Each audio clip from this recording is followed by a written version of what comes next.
다시 한번 기도드립니다. 할렐루야. 영광과 찬양을 받으시기에 합당하신 우리 주님 앞에 오늘도 주님의 귀한 백성들로 거룩한 찬양의 직분을 감당케 하여 주시니 진심으로 감사를 드립니다. 찬양 가운데 주님 임재하시기를 원하오며 오늘 우리 모든 하나님의 백성들에게 임하셔서 하나님의 귀한 말씀을 듣게 하시고 말씀에 순종 복종하게 하시고 세상의 모든 죄악을 물리칠 수 있는 능력의 인물들이 주의 종들이 다 되게 하시옵소서. 부족한 종의 입술에 파수꾼을 세우시고 성령의 인도하심을 따라 성령이 말하게 하심을 따라 주의 말씀을 강하게 대언할 수 있도록 도와주옵소서. 예배를 드리는 모든 시간에 하나님만 영광 받으시기를 바라옵고 우리 성도들에게 목숨을 다하여 주님을 온전히 섬기는 자들이 되게 하옵소서. 예수님의 이름으로 간절히 기도 올리옵나이다. 아멘. 오늘 이 시간에는 누가복음 10장 25절에서 37절까지 있는 말씀을 가지고 하나님의 마음을 얻는 길, 이런 제목으로 말씀을 보도록 하겠습니다. 한 수도사가 아라비아 광야에서 고행을 하고 금식을 하며 극기의 수양을 하고 있었습니다. 그때 한 젊은 마귀가 붙어 그를 넘어뜨리기 위하여 온갖 여러 가지 다양한 유혹을 다해도 수도사는 전혀 넘어가지 않고 끄떡하지 않았습니다. 먹는 것으로도 흔들리지 않았고 어떤 것으로도 요동하지 않았습니다. 결국 그 마귀가 낙심이 되어 집으로 돌아오는데 오다가 늙은 마귀 하나를 만나게 되었습니다. 늙은 마귀가 젊은 마귀를 보고 너 왜 이렇게 낙심을 해가지고 있어? 그래서 이 젊은 마귀가 수도사를 넘어뜨리지 못하여 그렇다라고 하자 늙은 마귀가 말하기를 내가 좋은 비법을 한 가지 아는데 그대로 한번 해봐라 라고 하면서 비법을 알려주었습니다. 그 비법을 듣고 젊은 마귀의 얼굴에 미소가 피어올랐고 곧 돌아가서 수도사에게 돌아가서 귀에다 대고 속삭이기를 수도사님의 가장 친한 친구가 며칠 전에 알렉산드리아의 대주교가 되었습니다. 그렇게 이야기를 했더니 그 말을 듣자마자 수도사가 눈을 팍 뜨고 시기심을 얼굴에 드러내면서 넘어져 버리고 말았다라는 그런 이야기가 전해지고 있습니다. 여러분들, 사람의 행복을 깨는 제일 가는 요소는 비교하고 시기하고 질투하는 마음에서 나온다라고 이야기할 수가 있을 것입니다. 그런 마음을 버리고 사랑을 실천하는 것은 신앙의 중요한 내용이라고 말할 수가 있을 것입니다. 여러분들, 사랑을 실천하는 데는 무수한 여러 가지 방법들이 있는데 항상 기뻐하고 쉬지 말고 기도하고 범사에 감사하는 것도 사랑의 표시가 될 수 있으며 고난이 있어도 기뻐하고 감사하는 말을 하게 되면 주변 사람들에게 큰 힘을 줄 줄로 생각이 되어집니다. 자, 오늘 여러분들 우리 주님께서 말씀해 주신 오늘의 본문을 통하여 우리 하나님께서 원하시는 것은 무엇인가? 하나님의 마음을 얻는 길은 첫 번째로 하나님을 사랑하는 것이다. 이렇게 말씀드릴 수 있습니다. 어느 날 한 율법 교사가 일어나 예수님을 시험하여 질문하기를 선생님, 내가 무엇을 하여야 영생을 얻을 수가 있겠습니까? 라는 질문을 하게 되는데 예수님께서 그에게 반문하시기를 율법에 무엇이라 기록되어 있느냐? 라고 반문을 하셨습니다. 그가 대답하기를 율법에서는 마음과 목숨과 힘과 뜻을 다하여 하나님을 사랑하고 내 이웃을 내 몸과 같이 사랑하라고 하셨습니다. 라고 대답을 했더니 주님께서 말씀하시기를 네 대답이 옳도다. 이를 행하라. 그리하면 살리라. 라고 말씀을 해 주셨습니다. 여러분들, 오늘의 본문에서 말하고 있는 영생의 축복을 얻는 첫 번째 원리는 하나님을 사랑하는 것이라고 말씀하고 있습니다. 여러분들, 하나님을 사랑하는 것과 예수님을 영접하는 것은 같은 것이며 또한 하나님을 사랑하는 사람은 주님의 몸된 교회를 자기 몸처럼 사랑하고 하나님 앞에 예배드리는 시간을 소중히 여기를 쓰고 주일 성수에다가 목숨을 거는 사람이 된다라고 이야기할 수 있을 것입니다. 여러분들, 오늘의 본문 30절 말씀을 보게 되면 예루살렘에서 여리고로 내려가다가 강도를 만나게 되는 이야기가 소개되고 있는데 여러분들, 여기에서 말하고 있는 예루살렘은 하나님의 도성을 상징하고 여리고는 세상을 상징한다라고 이야기할 수 있을 것입니다. 여러분들, 비유적으로 이 문항을 해석한다라고 하면 하나님을 떠나 세상으로 나가면 실패한다 라는 것을 우리에게 가르쳐주는 말씀이라고 보게 되는 것입니다. 반대로 하나님을 가까이 하고 최선을 다해 주의를 지키며 교회를, 주님의 귀한 교회를 섬기게 되면 반드시 하나님이 주시는 축복도 따라오게 된다라고 말하고 있는 것입니다. 여러분들, 이스라엘이라고 하는 민족을 생각해 보게 되면 전 세계 인구의 300분의 1도 안 되는 그런 사람들이지만 노벨상을 탄 사람이 3분의 1이 유대인이며 범세계적인 핍박과 고난을 극복하고 지금은 정치와 경제와 사회, 문화의 정상에 유대인들이 포진하고 있다는 사실을 발견하고 있는 것입니다. 여러분들, 어떻게 세계 인구의 300분의 1밖에 되지 않고 그야말로 땅덩어리는 우리나라 강원도 정도의 넓이밖에 되지 않는 그 나라 이스라엘 사람들이 이런 놀라운 축복을 경험할 수가 있는가? 다른 자연은 없고 오직 한 가지를 댄다면 그들은 하나님을 사랑하는 민족이기 때문이다 라고 이야기할 수 있는 것입니다. 두 번째로 하나님의 마음을 얻는 길은 이웃을 사랑하는 것이라고 우리에게 가르쳐 주시고 있습니다. 본문에서 영생의 표징이 되는 또 한 가지 표식은 내 이웃을 내 몸과 같이 사랑하는 것이라고 말씀을 해 주셨습니다. 여러분들, 오늘 본문을 보게 되면 사람을 사랑하라 그렇게 말하지 않고 내 이웃을 사랑하라라고 말씀하고 있는데, 여러분들, 가까운 사람도 사랑하라는 그런 의미를 우리가 깊이 있게 생각을 해야 될 것입니다. 일반적으로 가까운 사람들을 사랑하는 노력을 게을리하는 경우들이 많이 있는데, 여러분들, 가까이 있는 사람을 사랑할 수 있는 그런 분들이 되시기를 바라는 것입니다. 여러분들, 특별히 우리 남자분들 가운데서 그런 분들이 많다라고 생각이 됩니다만은 동료나 친구들에게는 그런 호인이 없는데 가족에게는 별로인 그런 사람들이 많이 있습니다. 여러분들, 밖에 나가가지고 다른 직장 동료나 타인들에게 잘 하면서도 집에 들어와서 부인이나 아이들에게 잘못하는 그런 가정을 가진 그런 식구들은 정신적으로 엄청난 충격을 받게 되어질 것입니다.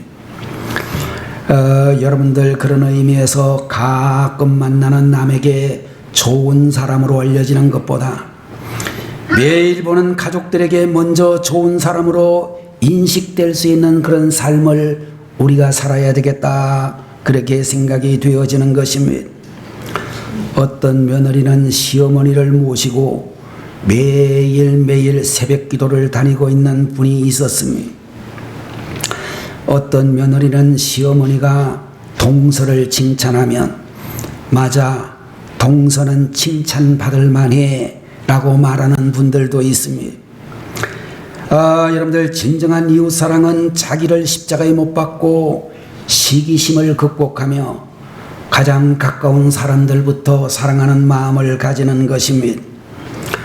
어느 날 여러분들이 직장 생활을 하는데 직장의 한 동료가 혼자 진급을 하는 그런 일들도 생기게 되어질 것입니다.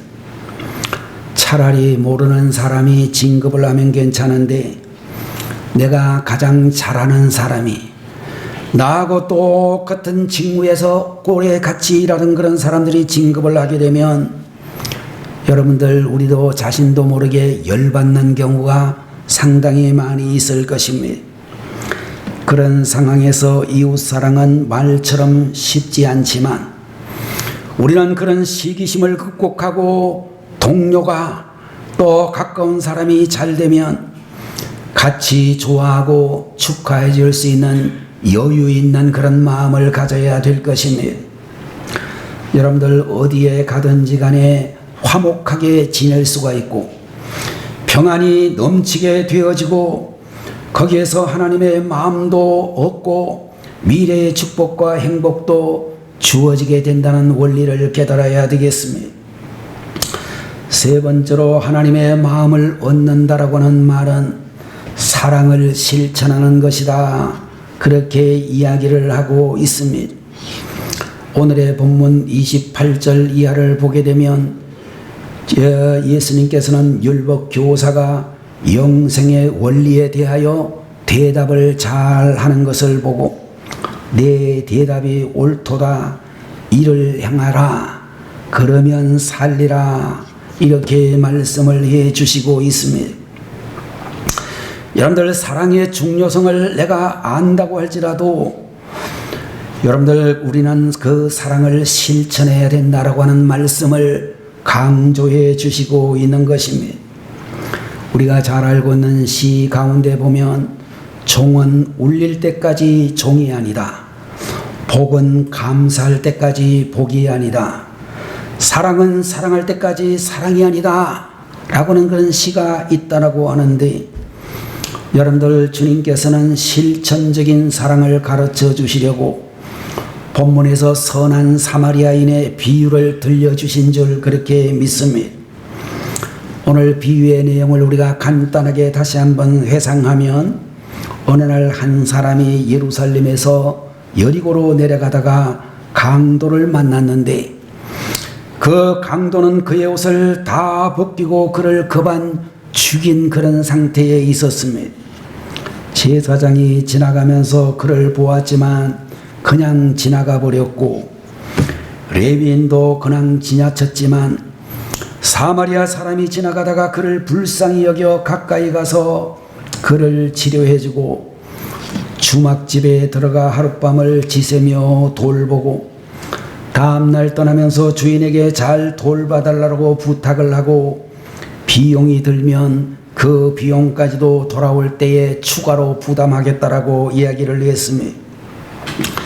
여러분들, 예수님께서는 이 비유의 말씀을 하시면서 선한 사마리아인처럼 그렇게 행하라고 우리에게 말씀해 주셨습니다. 본문이 가르쳐주고 있는 중요한 의미는 강도 만난 자의 이웃이 되어야 한다라는 것을 우리에게 강조해 주시고 있습니다. 사람들은 주로 힘 있는 사람들을 찾습니다. 어디에 가든지 간에 내가 여기에서 무슨 도움을 얻을까를 생각하고, 사람을 사귀게 될 때도 내가 누구와 사귀어야 도움이 될까를 먼저 생각하는 그런 경향을 가지고 있습니다. 축복을 받으려고 하면 힘 있는 사람을 찾아가고 힘 있는 단체를 찾을 생각부터 하지 말고, 오늘 본문 성경에 우리에게 말씀해 주고 있는 대로 소외된 사람을 먼저 찾아가라고 말씀해 주시고 있습니다. 여러분들, 힘 있는 사람을 사귀면 출세는 할지 몰라도 축복은 없을 수가 있으며, 반대로 힘을 잃어버린 사람을 돌봐주면 출세는 늦는 것 같아도 축복의 가능성은 더욱 커지게 될 것입니다. 여러분들, 우리 주변에 고난당한 사람은 축복을 위해 하나님이 우리에게 주신 축복거리다, 그렇게 이야기할 수 있을 것입니다. 여러분들, 이상하게도 우리가 어떤 목적을 가지고 힘 있는 사람을 찾아가면 사실 그의 도움을 얻지 못하는 경우들이 많습니다. 반면에 힘든 이웃을 찾아가게 되면 하나님이 거꾸로 힘 있는 사람을 만나게 하시고, 생각지 못한 곳에서 하나님의 도움이 신기하게 임하게 되는 것을 볼 수 있을 것입니다. 여러분들, 어떻게 하면 우리가 이웃을 사랑할 수 있을 것인가? 오늘의 여러분과 제가 보고 있는 본문을 보게 되면 첫 번째로 이웃을 내 몸과 같이 사랑해야 한다라고 말씀하고 있습니다. 여러분들, 사람은 본능적으로 자기 자신을 끔찍하게 사랑하는 경향을 가지고 있습니다. 나 자신을 사랑하듯이 이웃을 사랑해야 한다 라고 가르쳐주고 있습니다.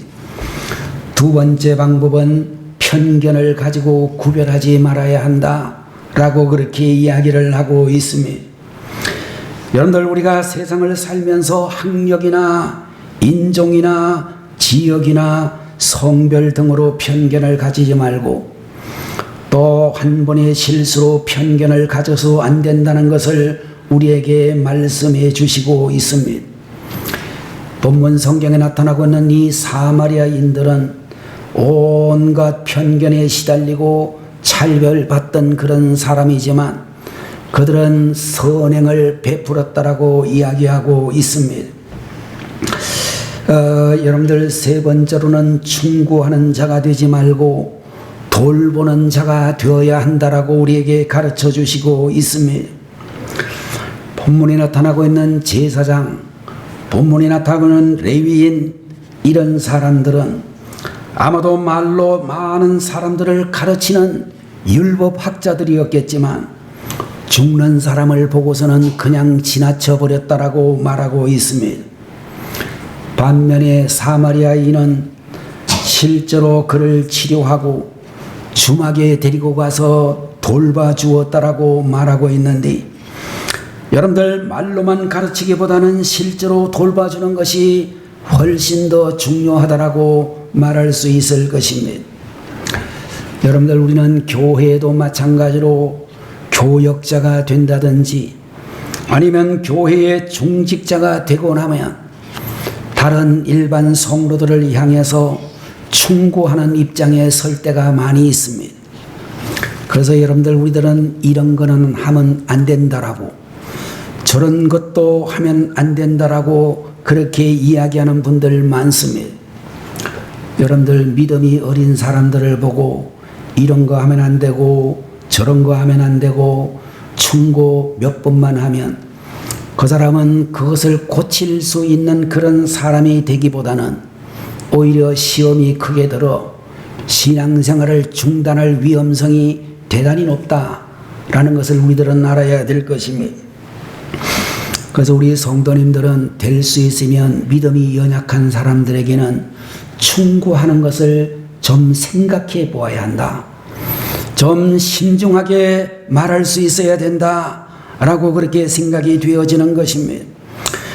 네 번째 방법이 나타나고 있는데, 교회에서 성령 충만하여 항상 얼굴을 밝게 해야 된다라고 말씀해 주시고 있습니다. 여러분들 우리 성도님들이 남을 미워하게 되면 자기 얼굴도 점점 미워지게 되고, 남을 사랑하게 되면 사람은 인상도 좋아지고 기쁨과 평안이 넘치는 얼굴이 되어질 줄로 믿습니다. 보고 집사님이십니까? 아니면 권사님이십니까? 아니면 안수 집사님이십니까? 그런 말을 들으셔야 됩니다. 어디 가서 여러분들이 지나다니는데 여러분들 보고 형사라고 물어보든지 아니면 무슨 감독관이라고 물어보든지, 우리가 세상 사람들이 가지고 있는 그 직업이 나쁜 거 아니지만 그런 인상을 줄 수 있으면 좀 신중해지게 우리 자신을 돌아봐야 되지 않을까, 그렇게 생각이 되어집니다. 사마리아 사람이 강도 만난 이웃을 데리고 주막집에 들어갔습니다. 여러분들 주막이라는 데가 뭐 하는 데지요? 요새 이야기로 하게 되면 아마도 그냥 숙박을 겸할 수 있는 그런 곳이며 또한 술도 한 잔 걸칠 수 있는 그런 장소라고 생각이 되어집니다. 여러분들 주막은 술 취한 사람이 많아야 번성한다라고 하는데, 여러분들 오늘 주님이 세우신 우리 교회들도 영적으로 주막집과 같은 역할을 많이 할 수 있어야 되겠다, 그런 생각이 되어지는데, 성령의 세술에 취한 성도들이 많은 그런 교회가 되어야 될 줄로 믿습니다. 여러분들 성령의 세술이 취하게 되면 열등감도 쉽게 이겨내고 고난도 쉽게 극복할 수 있는 그런 성도가 되어져서 주님 말씀하신 대로 너희가 세상에서 환난을 당하나 담대하라, 내가 세상을 이기었노라, 그런 세상을 이기려고 하면 성령의 세술에 취해 천국 미소가 넘치는 그런 하나님의 종들이 되어야 될 줄로 믿습니다. 사람이 성령으로 충만하게 되면 특징이 만들어지게 되는데, 그것은 곧 기쁨과 감사다, 그렇게 이야기할 수 있을 것입니다. 성령 충만한 사람은 가는 곳마다 기쁨을 주고 웃음꽃이 피게 하며 공동체에 활력을 불어넣고 성령 충만한 사람은 하는 말마다 예쁜 말만 하게 되어지고 얼굴만 봐도 힘이 나고 같이 있으면 믿음이 더 생기게 되어질 것입니다.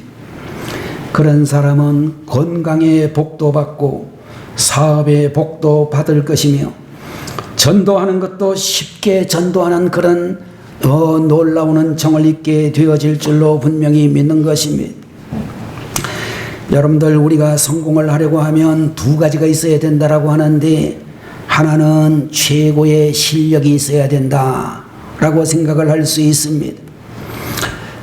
어떤 경향의 사업을 하든지 간에 그 분야에서 최고가 되면 그 회사는 발전할 수밖에 없고 그 본인도 발전하게 될 수밖에 없을 것입니다. 그러나 실력이 부족해도 성공할 수 있는 길이 또 있다고 하는데, 그것은 곧 친절한 마음이라 그렇게 이야기할 수 있다는 것입니다. 누가 친절한 사람이 될 수 있습니까? 열등감을 극복하고 자신감을 가진 사람이 되면 누구에게나 친절하게 대하게 될 것입니다.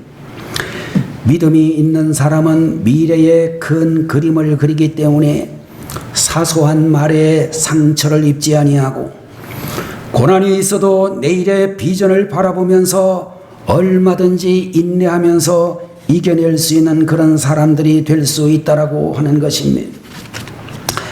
여러분들, 18세기에 미국의 대각성 운동을 주도했던 에드워드 요나단이라고 하는 목사님이 계셨습니다. 그는 미국의 역사상 가장 위대한 신학자로 꼽히기도 하는 분이었는데, 조나단 에드워드라고 하는 이 목사님은 12명의 자녀를 낳고 세상을 떠나셨습니다. 200년의 시간이 흐른 후에 조나단 에드워드 목사님의 후손들을 살펴보니 그의 자손이 800여 명 정도가 있었다라고 알려져 있습니다. 그 자손 가운데 부통령이 1명, 상원의원이 37명, 장관이 30명, 대기업 회장이 120명, 대학 교수가 157명, 저명한 과학자가 68명, 3분의 2 정도가 저명 인사가 되어 있는 것을 발견할 수 있었습니다. 너무나 신기해서 한 인류학자가 어떻게 그렇게 위대한 가문이 되었는지 그의 가문을 면밀하게 연구하기 시작했습니다. 연구 결과 그의 집안에 특별한 유전적인 이유는 전혀 없었습니다. 그 학자는 결론을 내리기를 조나단 에드워드와 사라 부부가 하나님을 사랑하고 이웃을 사랑했던 부부였기 때문에 위대한 가문이 되었다라고 결론을 내렸습니다. 조나단 에드워드라고 하는 이 목사님의 부부는 하나님을 사랑했으며 이웃을 사랑했다, 그렇게 그 학자는 결론을 내렸고, 그리고 모든 자녀들에게도 항상 하나님을 사랑하고 이웃을 사랑하는 것을 가르치는 그런 부모였다라고 이야기를 하고 있습니다. 여러분들, 위대한 것은 다른 데 있지 아니하고 하나님과 이웃과 교회를 사랑하는 것이 가장 위대한 일이다 라고 하는 것을 우리에게 말씀해 주시고 있습니다. 어떻게 하면 하나님의 마음을 얻을 수가 있는가? 선한 사마리아인의 행동을 하게 되면 된다라고 하는 것입니다. 내 곁에 있는 힘든 사람을 위해 기도하고 사랑의 손길을 베풀면 하나님의 마음을 얻는다라고 하는 것입니다. 여러분들, 우리가 힘든 사람을 돌보는 일은 생각지 않은 축복을 예비하는 지름길이 될 수도 있다는 것을 가르치고 있습니다. 지하도에서 1,000원짜리 복권 사는 것보다 지하도에서 구걸하는 사람에게 1,000원을 주는 것이 훨씬 복된 일이다 라고 우리에게 말씀해 주시고 있습니다. 여러분들, 진정으로 하나님의 축복을 받고 싶으면 힘든 사람들을 찾아가 그들의 이웃이 되어주는 그런 은혜가 있기를 바라는 것입니다. 고통당하는 자가 있으면 도움의 손길을 여러분들이 내가 먼저 펼 수 있는 그런 분들이 되시기를 바라는 것입니다. 여러분들 목회하시는 우리 목사님들 이야기를 들여다보면 시련이 스스로 많이 찾아오게 되는데, 그러면 정말로 목회의 이 길을 계속해야 되는가, 아니면 교회의 문을 닫아야 되는가, 이런 절박한 마음을 가지고 있는 목회자들이 요사이 굉장히 많아졌습니다. 그러나 여러분들 우리 생각을 해보게 되면 그럴 때마다 가까이 찾아오는 선한 사마리아인 같은 그런 성도님들, 때로는 우리 교회의 성도님일 수도 있고, 때로는 내가 한 번도 만나보지 못한 이웃교회의 성도님들일 수도 있는데, 그런 분들이 오셔서 목사님들에게 힘주시는 그런 분들이 있어서 목사님들이 목회를 계속하는 것을 많이 들을 수도 있고, 저도 경험을 해본 것 같습니다. 여러분들, 하나님은 어려움에 빠졌을 때에 가까이 다가온 사람들은 더욱 축복해 주시리라고 믿습니다. 가정이나 교회가 어려운 상황에 처하면 오늘 이 자리에 앉아 계시는 여러분들 모두가 백기사처럼 나타나 돕고 공수부대처럼 낙하산을 타고 와서 도우시는 그런 하나님의 사람들이 되시기를 바라는 것입니다. 우리 사회가 어둡고 캄캄하다고 말하는 분들도 많이 있을지 모르지만, 아직도 우리 사회에는, 또 우리 교회에는 선한 사마리아인 같은 분들이 많이 계십니다. 오늘 이 자리에 계시는 우리 성도님들 모두가 선한 사마리아인들이 되어 하나님의 마음을 얻고 가정과 교회에 힘이 되고 어두운 세상에 빛을 전해주는 복된 심령들이 되시기를 주의 이름으로 축원합니다. 기도하겠습니다. 거룩하신 우리 아버지 하나님, 하나님의 마음을 얻는 길이라는 제목으로 주의 말씀 저희들에게 허락하여 주시니 감사합니다. 하나님 사랑하고 이웃을 사랑하고 또 사랑을 실천하는 저희들이 되게 하셔서 교회에 힘이 되는 성도들이 되게 하시고, 하나님의 인정과 하나님의 신임을 받는 저희들이 되게 하시고, 이 어두운 세상에 빛을 전하는 복된 심령들 다 되게 하시옵소서. 예수님의 이름으로 간절히 기도 올리옵나이다. 아멘. 아멘. 다 같이 기도하겠습니다. 지금은 하늘의 영광을 떠나 이 세상에 인간의 몸을 입으시고 오셔서 만민의 죄를 지시고 십자가에 달리신 우리 주 예수 그리스도의 무한하신 은혜와 우리 아버지 하나님의 만극하신 그 사랑하심과 성령님의 감동 감하시고 위로 인도 내주 충만 역사 교통하심이 주님 앞에 귀한 예배를 올려드린 주의 성도들 머리 위에, 저들의 가정과 사업장 위에, 대한민국에 소재한 주님의 모든 교회와 주행조동들과 성도들 위에, 또한 대한민국 모든 백성들 머리 위에 지금부터 영원히 함께 계시기를 간절히 축원하옵나이다. 아멘.